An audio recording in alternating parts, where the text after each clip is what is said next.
जय श्रीमन नारायण। आप सभी का आपके अपने चैनल धर्म शक्ति में स्वागत है।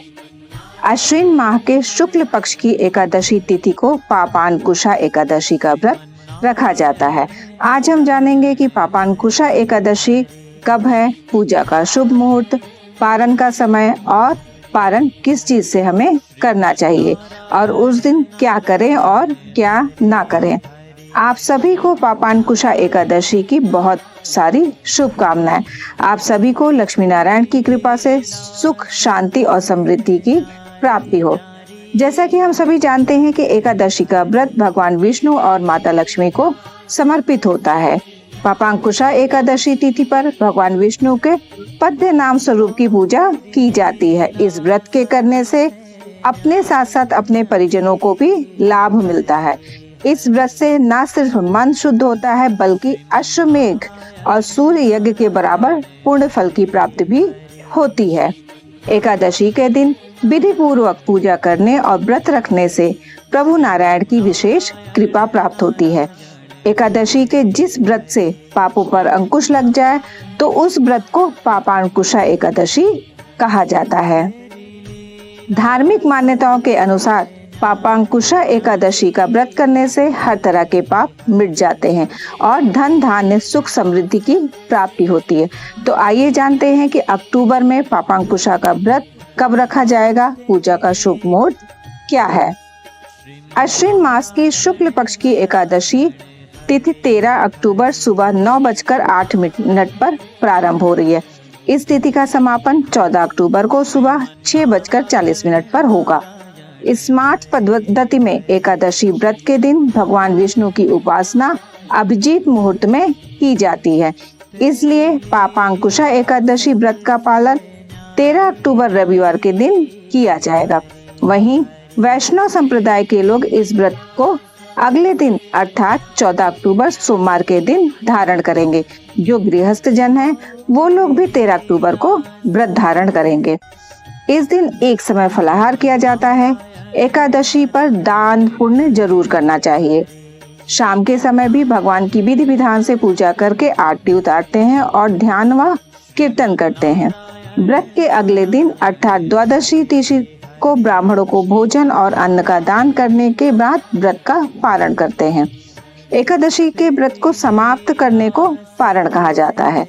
एकादशी व्रत के अगले दिन सूर्योदय के बाद पारण किया जाता है।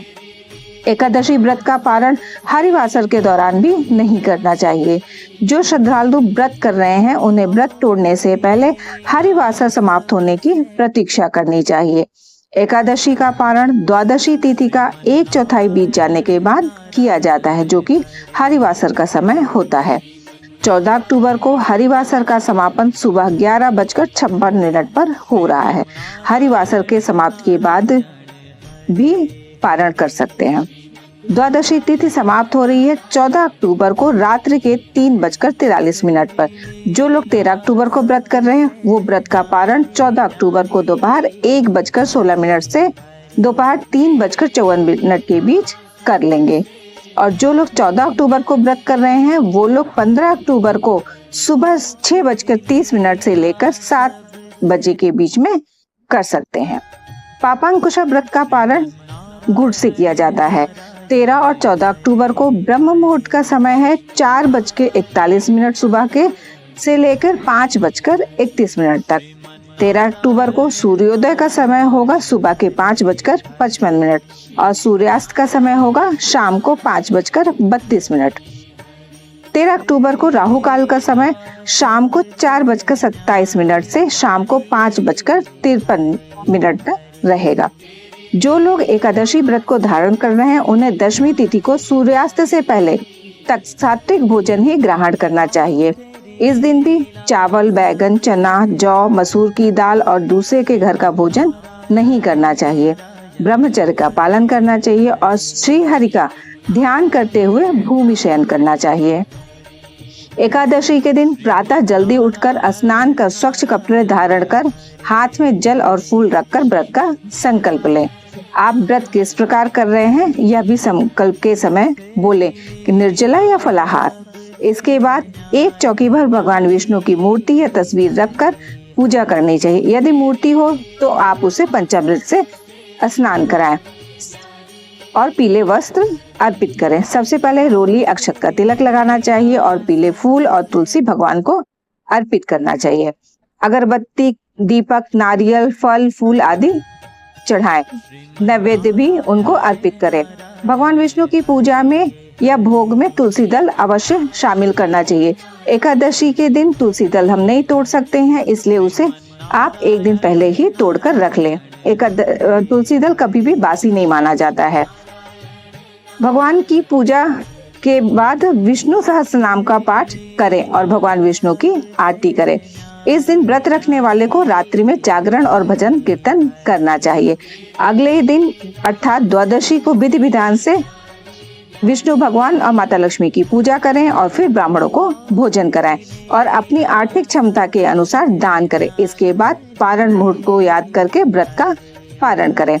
यदि आप पूरे दिन किसी न किसी कारण से व्रत नहीं रख सकते हैं तो शाम तक व्रत रख सकते हैं और इसके बाद शाम को पूजा आरती करके सात्विक भोजन को ग्रहण करें। जो व्रत नहीं रख सकते हैं वो लोग सात्विक भोजन बिना चावल के खा सकते हैं और एकादशी के नियमों का पालन करते हुए पापांकुशा एकादशी के पुण्य को प्राप्त कर सकते हैं। पापांकुशा एकादशी का व्रत करने से जप तप के समान फल की प्राप्ति होती है और 3 पीढ़ियों को पापों से मुक्ति मिल जाती है। मान्यता है कि इस दिन एकादशी का व्रत करने से चंद्रमा के अशुभ प्रभाव से भी मुक्ति मिलती है और सौभाग्य की प्राप्ति होती है। इस दिन व्रत करने वाले व्यक्ति को यमलोक में किसी भी प्रकार की यातनाएं नहीं सहनी पड़ती। भगवान कृष्ण ने युधिष्ठिर को इस एकादशी का महत्व बताते हुए कहा है कि यह एकादशी पाप का निरोध करती है, अर्थात पाप कर्मों से रक्षा करती है। जो व्यक्ति श्रद्धा भाव से एकादशी व्रत का पालन करते हैं उनके समस्त पाप और कष्ट दूर हो जाते हैं और मोक्ष का द्वार खुल जाता है। शास्त्रों में यह भी बताया गया है कि एकादशी व्रत का पालन करने से मृत्यु के उपरांत श्री हरि के चरणों में स्थान प्राप्त होता है और व्यक्ति जन्म मृत्यु के चक्र से मुक्त हो जाता है। इस विशेष दिन पर पवित्र स्नान और दान का विशेष महत्व रहता है, इसलिए जरूरतमंद लोगों को भोजन, वस्त्र या धन का दान करने से सभी दुखों का नाश होता है। इस प्रकार की वीडियो आप देखना पसंद करते हैं तो वीडियो को लाइक और सब्सक्राइब करिए। सब्सक्राइब करने के पश्चात बेल आइकन को अवश्य प्रेस कर दीजिए, जिससे आपको आगे आने वाले वीडियोस के नोटिफिकेशन समय पर मिल सकेंगे। आप और आपके परिवार पर माता रानी की कृपा, राधा रानी की कृपा सदैव बनी रहे। जय जय श्री राधे।